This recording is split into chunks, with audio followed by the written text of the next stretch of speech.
My name's Matt. I'm the minister here at North. We're glad that you're choosing to be with us this morning. We are in Matthew chapter 5, and so if you want to grab a Bible and flip there, the messages, the scripture will be on the screen behind me as well if you want to just follow along there. So here's kind of the deal. Can I level with you a little bit and just kind of full transparency moment without any judgment? Here's what happened. 2 weeks ago, week and a half ago probably actually, I was preparing this message, and I was working on it, and I usually do sermon prep like Monday and Tuesday, and I kind of button it up Wednesday.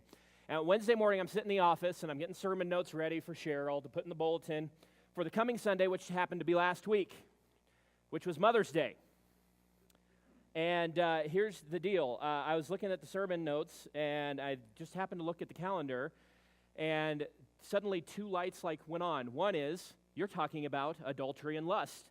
The other light is, it's going to be Mother's Day. It just so happened, and so at that moment, you kind of have a couple options, right? You can either push forward and ignore the fact that it's Mother's Day. So for all you mothers out there, we can kind of just take a poll. How would have you liked to come here last week and heard a message on Mother's Day about adultery and lust and all of that stuff? I didn't think that was a great option. So then I decided, so can I just put together another message really quick and hopefully that it's good? And I'm like, it could happen. It's not ideal. And then I get on Facebook, and I told you last week I'm a part of this group of ministers from across the country that we meet together every week and talk through ministry stuff, and so I get on, and I'm looking on Facebook, and my friend Rich, who was here last week, he just happens to post on there, and he says, hey, I'm in the northern Colorado area, I've got a Mother's Day sermon, and I know how to use it, if anyone needs somebody to come in. And I'm like, I'm your guy. I need you, buddy, more than you know. Which I'm thankful for, because I really appreciated Rich's message last week. I hope you did as well. I hope you were encouraged by what he had to say. So today, we cannot ignore it any longer. We need to move forward in the Sermon on the Mount, which we are dealing with, and it gets to this little section in Matthew 5 talking about adultery and about lust. And so we are going to just dive headfirst into this today. And so read with me, if you will, Matthew chapter 5, starting in verse 27. Jesus says this, "You have heard that it was said, 'Do not commit adultery.' But I tell you, everyone who looks at a woman to lust for her has already committed adultery with her in his heart. If your right eye causes you to sin, gouge it out and throw it away. For it is better that you lose one of the parts of your body than for your whole body to be thrown into hell. And if your right hand causes you to sin, cut it off and throw it away. For it is better that you lose one of the parts of your body than for your whole body to go into hell." Will you pray with me as we begin this morning? Father, I am thankful, so thankful for your word. Father, I'm thankful for this church and this opportunity that we get to be here this morning and to dive into this little section that is, for many of us, I think, very difficult to work through. Father, I just pray that you would speak this morning, that you would use this time to challenge and convict and encourage us however you see fit. I just pray that we would be listening for your voice this morning and looking for your leading in our lives. Father, thank you for your love. Thank you for Jesus and what he did for us on the cross. And we pray all this in his name. Amen. So 2 weeks ago, when we were talking through the section right before this, it was talking about the sixth commandment from the Old Testament, "Thou shalt not murder." He moves from that section on to today talking about the seventh commandment that can be found in the Ten Commandments, "Thou shalt not commit adultery." 2 weeks ago, the common thread here is that the Pharisees were focused on the physical act of murder. That's what we talked about 2 weeks ago. Here, and Jesus there is deepening the message the Pharisees given, that it's more than just the physical act of murder that we should not be involved in. It's the intentions of the heart and of the mind. And Jesus does the same thing here with this message that we're going to dive into this morning as well. He's taking it, and we're not just talking about the physical act of adultery, he's deepening it to the intentions of the heart and of the mind. Adultery was seen as a very serious offense in the Old Testament times and in the early century times, because it was more than just violating like an agreement between two people. It was more than just breaking a marriage vows. It really was breaking the covenant that God had with his people. And so it was more than just two people kind of saying we're no longer going together. It was breaking a covenant and a vow that people had with God as well. And there's much historical writings to kind of support the idea that adultery was a serious thing in the first century and before. Philo, for instance, an early writer, talks at great length stating that adultery is the worst violations of the law of the Old Testament. And he basically goes on to refute arguments in favor of practicing it during the time. Some Jewish traditions, not all, but some Jewish traditions would actually require women, and we've seen this in other religions, would actually require women to cover their heads fully, cover their heads fully in order to prevent men from lusting after them. But what Jesus is saying here, what Jesus is doing here is putting the responsibility on the person doing the lusting, not just the person who may or may not be exposing themselves. I apologize. All right. So this is what Jesus says here. Let's read this again and start at the top, verse 27 and 28, and we're just going to dive into this together. This is what he says in verse 27. You have heard that it is said, do not commit adultery. But I tell you, everyone who looks at a woman to lust for her has committed adultery with her in his heart. Let's just stop here and focus on these two verses for a second. And I want to look at a specific word in here, and it's the word look. Let's just look at the word look here for a second. This is what Jesus says. He says, everyone who looks at a woman to lust for her has already committed adultery with her in his heart. Thank you, Randy. He's already committed adultery with her in his heart. That word look there, I'm going to teach you some Greek here again. Ready? Blepen. Everybody say blepen. Blepen. It comes from the root word blepo, which is always fun to say. Blepen is a present active verb. It's a present active verb. This is what this means. It means, and it is defined as the act of actively in the present looking. You are actively in the present moment looking. And what Jesus seems to be saying here is that this is, and he's talking against the act of continuing to look and gaze upon a woman. It doesn't seem, from what Jesus is saying here and from what many people say about this passage, it does not seem that Jesus is speaking against just look like seeing people. It doesn't seem like Jesus is speaking against an involuntary look or just kind of a glancing around the room. What it seems like Jesus is speaking against is the continual thoughts and the continual looking taking place in a person's life. Ultimately, what Jesus is speaking against and what Jesus is condemning here is lusting.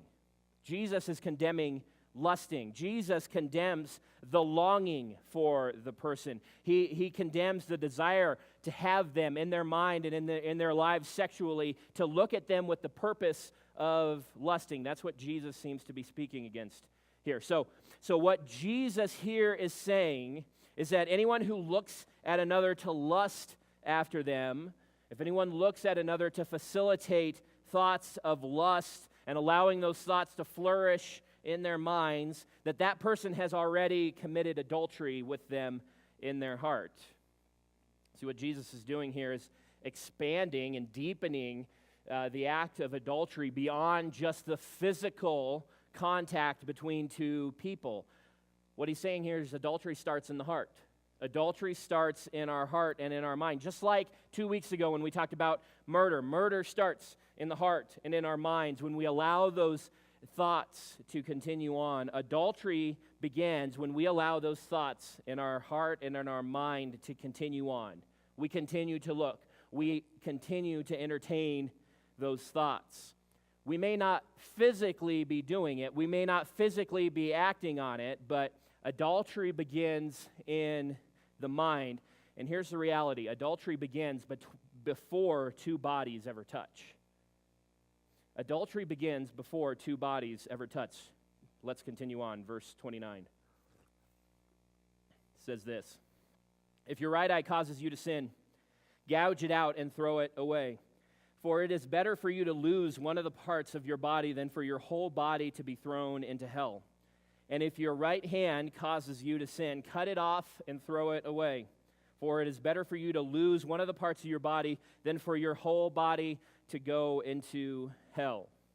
This is one of those scriptures and passages where I think part of us wants to be tempted just to take this literally because we don't want to be thrown into hell. I don't know if you're like me, but I'm part of me wants to read this literally and go, okay, well, I guess I need to start cutting parts of my body off. But the reality is that we cannot take this literally, right?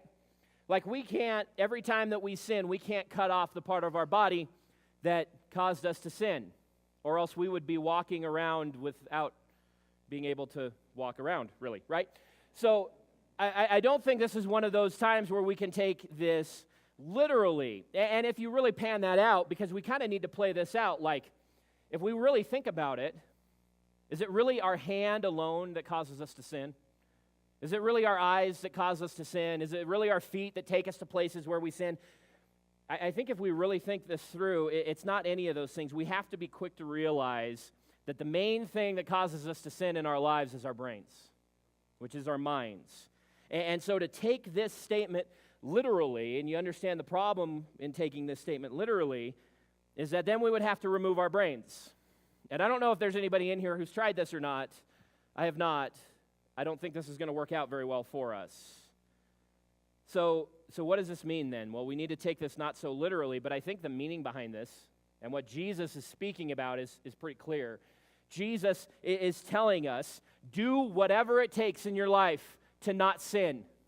Do whatever it takes in your life to keep from sinning. Make whatever changes you need to make in your life in order to not sin. So if you're tempted to look, remove yourself from the situation. If you maybe you need to get out of places where you're tempted. Maybe you need to remove temptations altogether. Maybe you need to change the people and the company that you are around in order to not sin.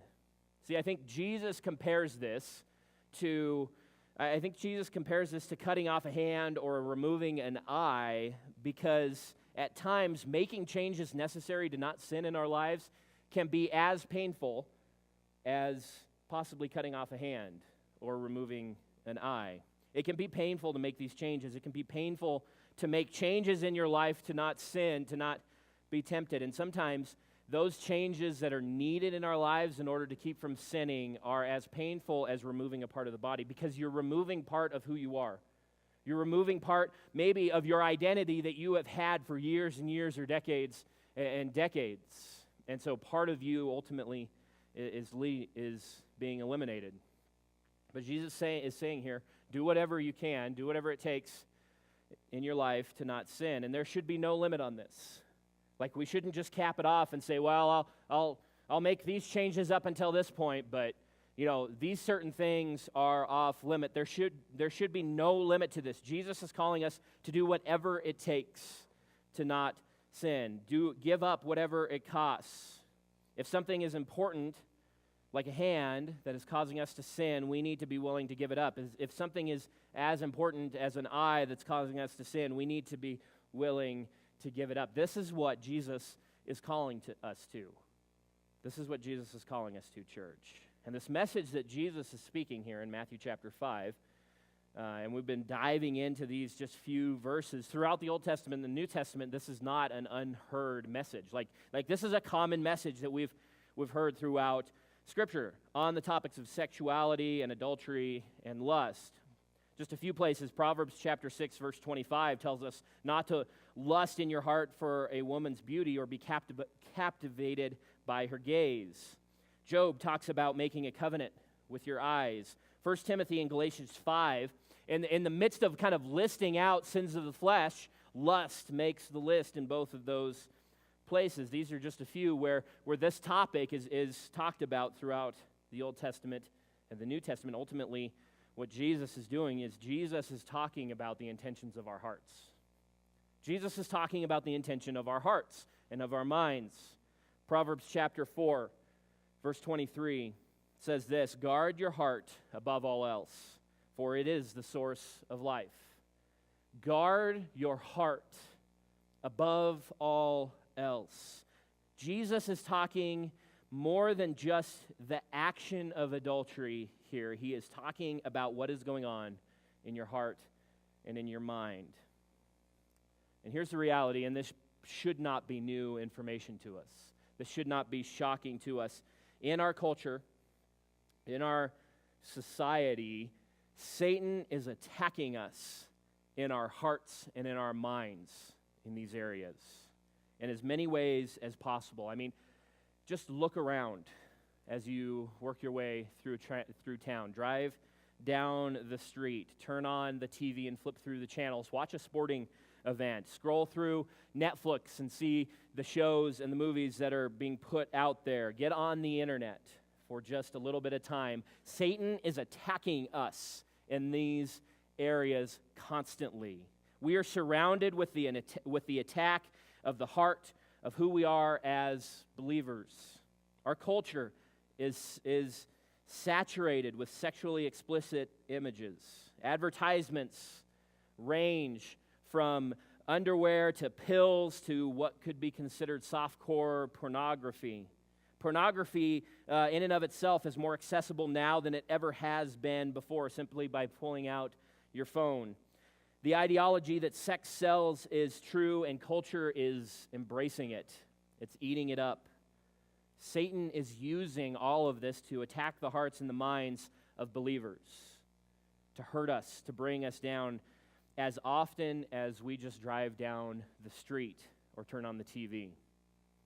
In our culture, we are not, I believe, capable of not seeing.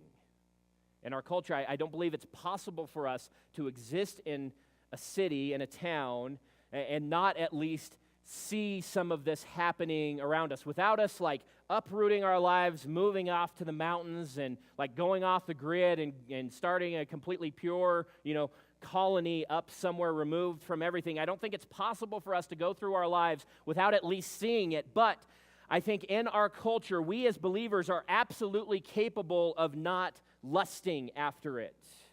I think we are absolutely capable of controlling what goes on in our hearts and in our minds and not lusting after it. We cannot continue to make the excuse in our lives that, well, it's all around us, there's nothing we can do to avoid it, so we might as well embrace it. It's nonsense. Proverbs chapter 4 tells us to guard our hearts, guard our minds, protect it, shelter it, fight against the attacks that are coming towards it. Refuse to let the dirt and the filth into it. Church, we are responsible for what takes place in our minds. Regardless of what is going on around us, regardless of what's on TV or what's on the sign driving down the road, we are responsible for what takes place in our minds. God gave us each imaginations, and they are a wonderful thing. Our imaginations are fantastic. Our imagination sparks creativity. It sparks wonder in our lives. It allows us to dream. It allows us to think and consider and wonder about the future. It allows us to put pictures to words in our minds. But without protecting your mind and without protecting our imagination, without guarding it, our imaginations can go to places that they should never be going. They could go to places that are not profitable for us. Because some of us here might be saying, well, we're talking about adultery and I've never laid a hand on another woman, or I've never been with another woman that way. I've never touched another woman, and yet I would bet, as awkward as it is sometimes to just say it in our minds, in our imaginations, I bet many of us have imaginary personal relationships with others, and I would guess that many of us don't like the thought that we have probably committed adultery mentally more frequently than we would like to admit. This is happening in our hearts. This is happening in our minds. And the reality here, this is not only a male struggle.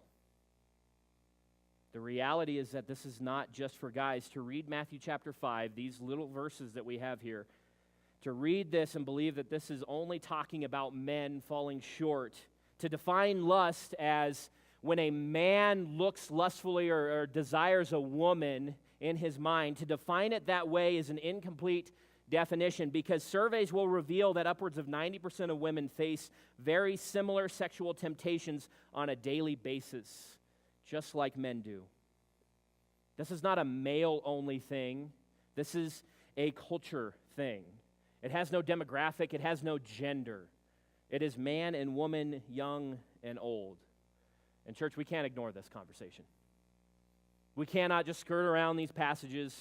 I mean, this is why I at times love and hate working through large chunks of Scripture, is that you can't just easily skip over stuff that is difficult to talk about. We cannot ignore this conversation. As a church, we are being attacked regularly in this area.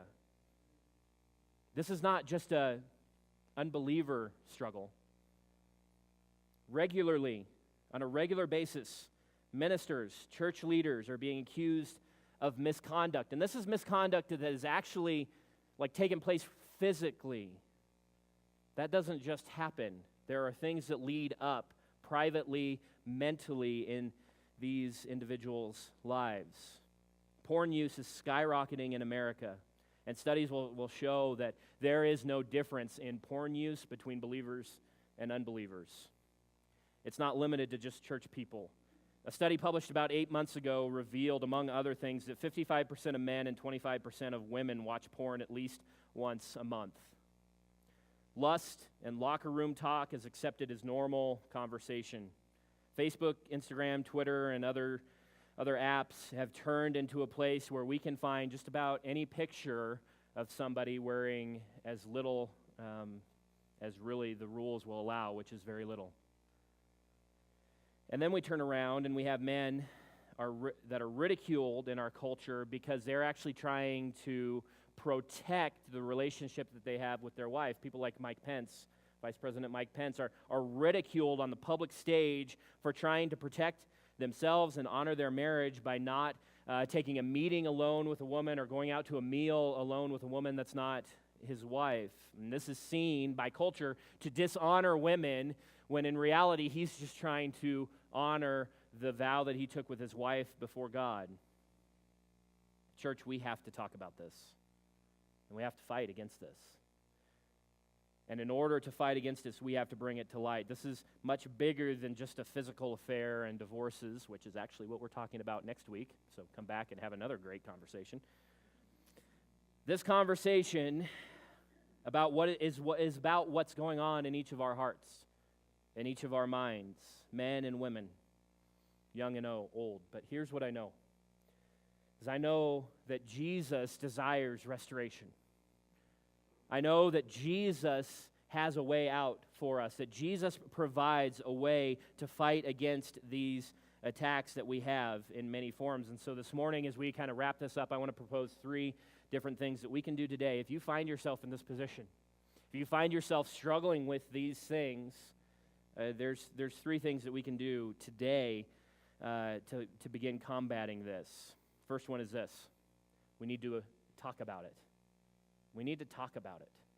We need to bring it to light. Satan wants our sin, and especially sin that's very private and very intimate, like this conversation is. Satan wants us to keep this in the dark. He wants us to try and keep secrets. He wants us to try and convince everyone around us, well, that's somebody else's problem, but it's not mine. And only us in our hearts know whether or not this is truly our struggle. Satan wants us to keep it hidden, but healing and forgiveness and restoration can be found when those sins that are very private and personal come out into the light. And so what we need to do is we need to talk about it. We need to find somebody whether it's a group of people, whether it's just one person individually, somebody close to you that you can trust, and just talk about it. Just bring it to light. Just ask for help through this process. Don't allow this to be hidden anymore. Secondly, find biblical community. We need to find biblical community. Dealing with lust and adultery and pornography and things like it, there is no quick response. There is no quick fix for this. Because for most of us, I would assume that this has been going on in our lives for years and years, and so there's not just a quick snap of the fingers, quick fix to this. We can refer people to Christian counselors who are trained to help people work through these struggles and addictions. We offer things like Celebrate Recovery every Saturday night here from 5 to about 8 or 8:30, where God-centered people come and you can find support working through these habits and these hang-ups. But in order to see lasting impact and lasting recovering results, we need to plug into biblical community. You need to plug in to biblical community. And number 3, you need to make necessary changes. And this is what Jesus was exactly talking about in those last verses of this section. We need to make necessary changes. Jesus calls us to remove whatever causes us to stumble or to sin. And he is calling us to live radically in this culture. He's calling us to live upside down from the culture around us. And I guarantee that if word got out that you're actually trying to move away from a lifestyle of lust and pornography or adultery or whatever it is, culture as a norm around you would look at you and go, yeah, you're crazy, you're weird, that's not normal. But Jesus is calling us to live this kind of radical life that is very different than culture around us. Whatever the cost, we need to remove temptations in our lives. We have to live radically in order to deal with the sin that we have in our lives, no matter what the cost, no matter how much it hurts, no matter what it means giving up. We need to make the necessary changes. Church, we need to lead the way in this. We need to begin the conversation. We need to be the ones beginning the conversation in helping people find help and healing through these struggles. And we can only lead the way as a church when we personally do it in our lives. Church, I challenge you as we continue to worship and as we continue to pray this morning and as we leave this place and go out and do whatever the rest of this week has called us to and has for us, I pray that these words would not just be empty for us. This is a heavy conversation. This is a difficult conversation, and yet I think it is so necessary for us. I think we would be surprised how many of us struggle with this in our lives that are sitting right here in this room. Let us not let this conversation stop here. Let us do something about it. Let us talk about it. Let us find biblical community. Let us make the necessary changes in order to continue following after Jesus in the life that he's called us to live. Let's pray. Father, I'm thankful for Jesus. I'm thankful for what he did for us on the cross. That when we talk about difficult conversations like this, heavy conversations that pierce us right to some of the most intimate parts of our hearts and our minds and our lives, that I know that we can lean into Christ and his work that he did on the cross. And I'm thankful for that. And I'm thankful for the forgiveness that comes through him. And I'm thankful that through him and with biblical community around us, we can find healing and restoration from these struggles that so many of us deal with. Father, I pray for those of us, men and women, young and old, that may be struggling with this, that if this is us and you are piercing our heart this morning, that we would just not push that to the side and ignore it, but that we would have the strength and the courage to step out and say, I need help with this.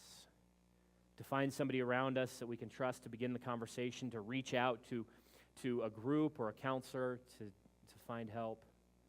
But Father, that it wouldn't stop here. God, give us the strength and the courage to do that and be faithful to what you've called us to. We love you. Again, thank you for Jesus. Thank you for what he did for us on the cross. It is in your Son Jesus' name that I pray. Amen.